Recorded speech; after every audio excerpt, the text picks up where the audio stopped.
Hi, and welcome to Moreno Valley Unified School District SELPA Services Distance Learning Guidance. I'm Crystal Clark. I'm one of the elementary mild moderate program specialists for our district. This presentation's been prepared for you so that you can watch asynchronously at your leisure on your own time. There's great resources embedded within the presentation. This presentation has been shared with you, so you should have access to this presentation training materials through your email address. You're welcome to pull that presentation up and follow along as you listen, or to access it following the presentation at your leisure. Again, there's lots of links embedded within the presentation, so please be sure to follow up and access the presentation after this. We'd like to start by reminding everyone of the mission statement. Our mission statement of the Moreno Valley Unified School District is to ensure all students graduate high school prepared to successfully enter into higher education and/or pursue a viable career path. And this doesn't change even though we're teaching a little bit differently through distance learning. Our goals for our students are still the same. We'd also like to remind everyone of our 11 commitments to excellence. One of those at this time stands out for me, which is maintaining personal balance and positive mental health. Please be reminded of your physical, intellectual, social, emotional, and spiritual needs. Take time to balance your personal life. Now that we're teaching through distance learning for a little while, things may for you start to blend together between when are you at home, when are you mom, when are you a wife, when are you a husband, and when are you a teacher, or whatever roles you may be playing in your own home right now. So do your very best to maintain personal balance, and so that you'll be available for your students when they need you and for your family or other people you're with right now. Just take care of yourself. So as a reminder, hopefully you're familiar with this, but the Moreno Valley Unified School District guidelines for teachers during distance learning is lesson delivery will take place a minimum of 2 times per week, although we would like to recommend 3 times per week. You are required to only provide instruction somehow for your students 2 times per week. This may or may not be live virtual interaction. It may be something previously recorded or support materials that you've provided your students, or instructional things that you've posted either in a Google Classroom or other forums. There's also an expectation of office hours taking place a minimum of 1 time per week, although we would like to see teachers more available at least twice a week. The requirement is 1, and that is available through Zoom, Google Hangouts, Google Voice, email, Class Dojo, whatever forum you've decided to use to communicate with your parents. And so that's one of our expectations.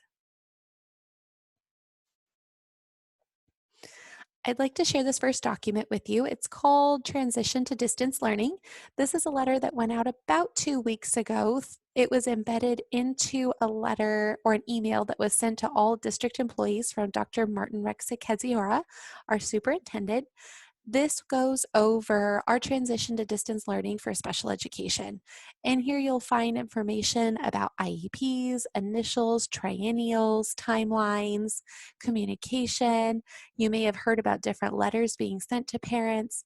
That's all in here outlined as an overall plan that the SELPA department has for our transition to distance learning.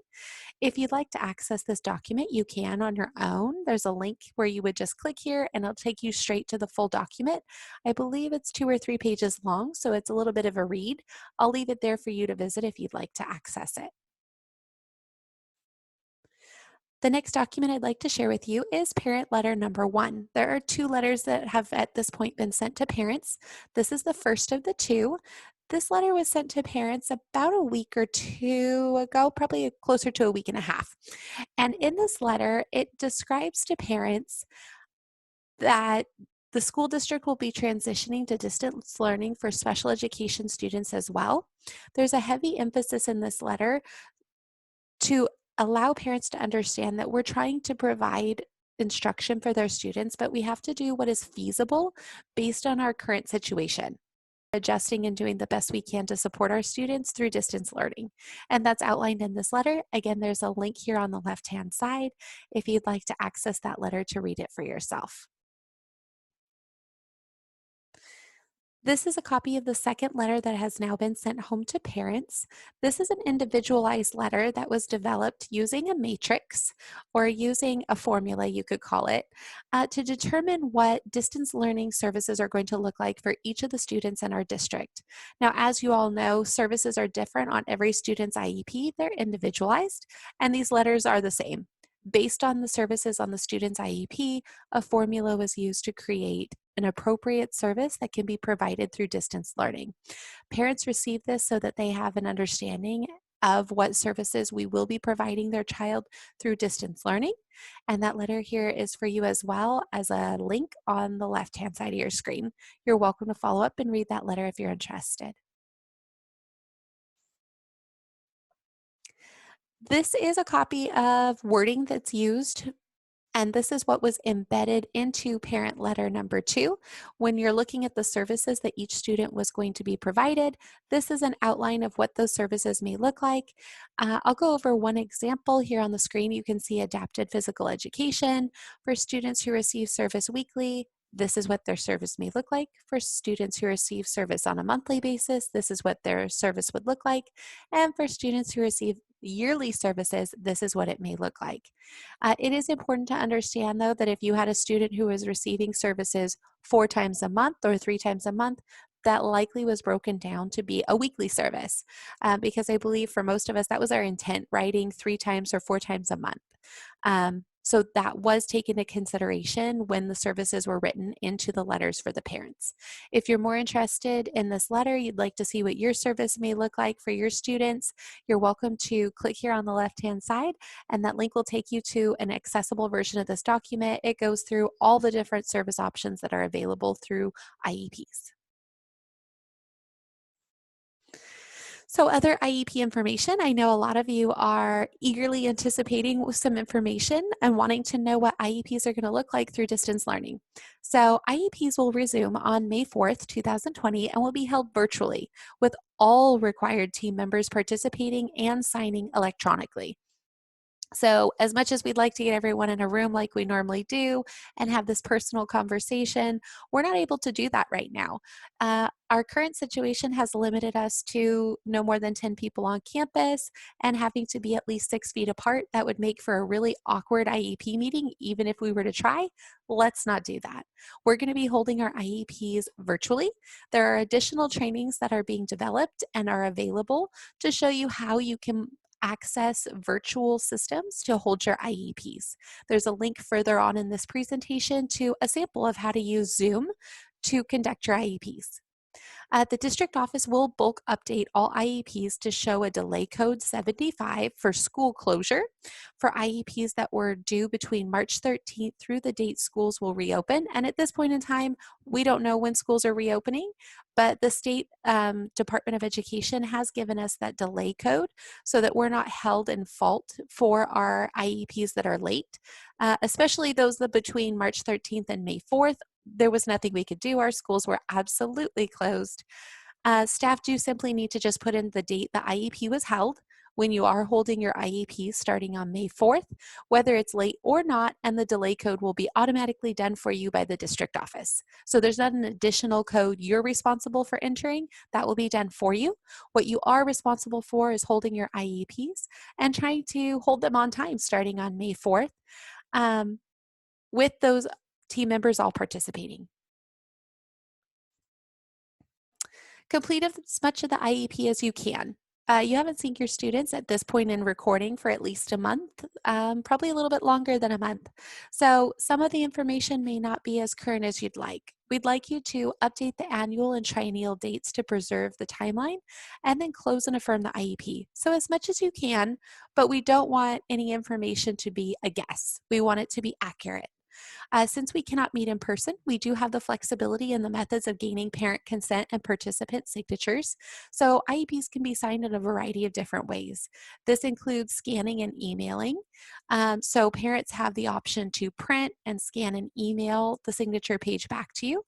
They have the option to print and mail it back to the school. They have the option to write something on a sheet of paper. For example, I agree to the contents of the IEP for my child name that was held on date. and then sign it, and they can scan that and email that back to you. They're also able to take a picture of that or of the signature page. They're able to send you a really detailed text message that agrees that they were either in participation or that they agree with the IEP that was provided. Electronic signatures are in the process of being um, pursued, but at this point in time, there is no specific electronic signature system that we're using. So we'll make do with the best we can, and hopefully we'll have more available to you soon. So when you're looking at opening the IEP, doing as much as you can, and then closing the IEP, you may be looking for some sample words to use to document what happened at that IEP. So here's a sample that you may be interested in using. The IEP team met for, and your purpose of the IEP, either annual, triennial, parent requested, which would fall under other, or an amendment. However, due to school closure impacted by COVID-19, the IEP team was unable to obtain all required data to complete the meeting.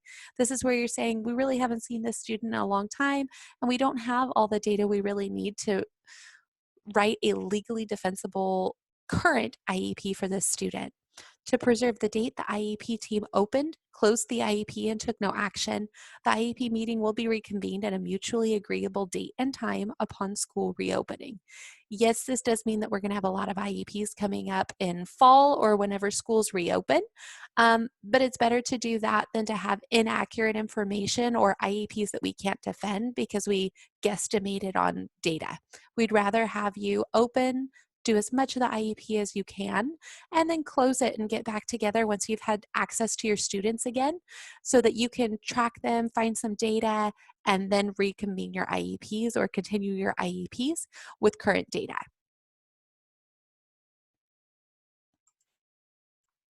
So IEP information, there are some, like I mentioned before, sample virtual IEP meeting platforms. If you would like to click this link, there is an instructional video on using Zoom as a virtual IEP platform. This goes all the way from creating your account, scheduling meetings, holding meetings, and accessing all of your information. There's also a copy of written instructions in doing so here, as well as a link for you. So assessments, special education assessments do not need to be conducted during school closures. Um, so we have State Bill 117 that waives the timeline during school closure. We also have assessment timelines were paused on May 13th and will resume once schools open for students to attend. A lot of our assessments that we conduct in special education require us to sit in a particular place to take notice of students' body language or their behavior while we're assessing. We're not able to do all of that the way we should be through distance learning. So at this point, assessment timelines are paused and they'll resume once we're able to sit and build rapport with our students and assess them in person. Timelines are paused even when distance learning is taking place. If assessment reports are completed, you can present them at an IEP meeting. Since the results were current, we want to get these presented to the IEP team for consideration. So for those of you who have conducted a triennial or conducted an initial IEP and it's complete, you are able to write up those reports if they're not done based on the information you had at the time school closed, and you're able to present an IEP. If assessments are needed or requested by parents, our 15-day timeline to provide the parent with an assessment plan begins once schools reopen and students are physically present for us to assess. Other questions that we've been receiving on our frequently asked questions database is interpreter information. Interpreters may be required for IEPs held through virtual meeting platforms. Just like IEPs when we held them in person, we do have quite a few families in our district who require the support of an interpreter to help participate more fully in the IEP or to understand what's being presented to them in the IEP. Many IEPs held during this time will be brief and will not go into technical information such as assessment information. However, an interpreter will still be needed if the parent requires one. Classified staff are being paid and can work from home. So you would check with staff members prior to the meeting to ensure they have the necessary technology to participate in your distance IEP or your virtual IEP meeting. You would continue using the same people and the same methods for interpretation that you used as before. You just won't be sitting in the same room as each other. On this screen, there's also links embedded that you're welcome to share with your translators. There's the Office of Special Education's English Spanish glossary for translators, and there's also helpful links for translators embedded. Instructional assistant information, another question that we have been getting quite a bit. Instructional assistants may be able to work with teachers through online platforms. Please remember that instructional assistants support you as your credentialed teacher. They do not typically provide classroom instruction on their own. This is true also for distance learning. They should not be holding individual meetings with students and or families. They should not be communicating student information directly with families, just like when we're in a regular classroom at a regular campus. The same rules apply when we're doing virtual distance learning. These instructional assistants are under the supervision of site administrators.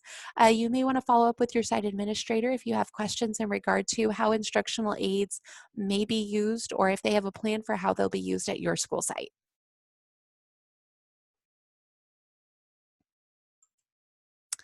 However, this leads to group discussion.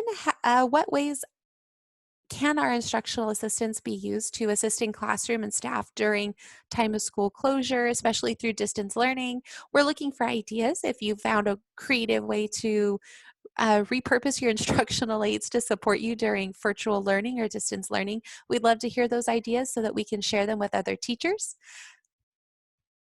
If you have ideas that you're interested in sharing, feel free to put them into the frequently asked question doc that's been shared with you, and we'll distribute that information.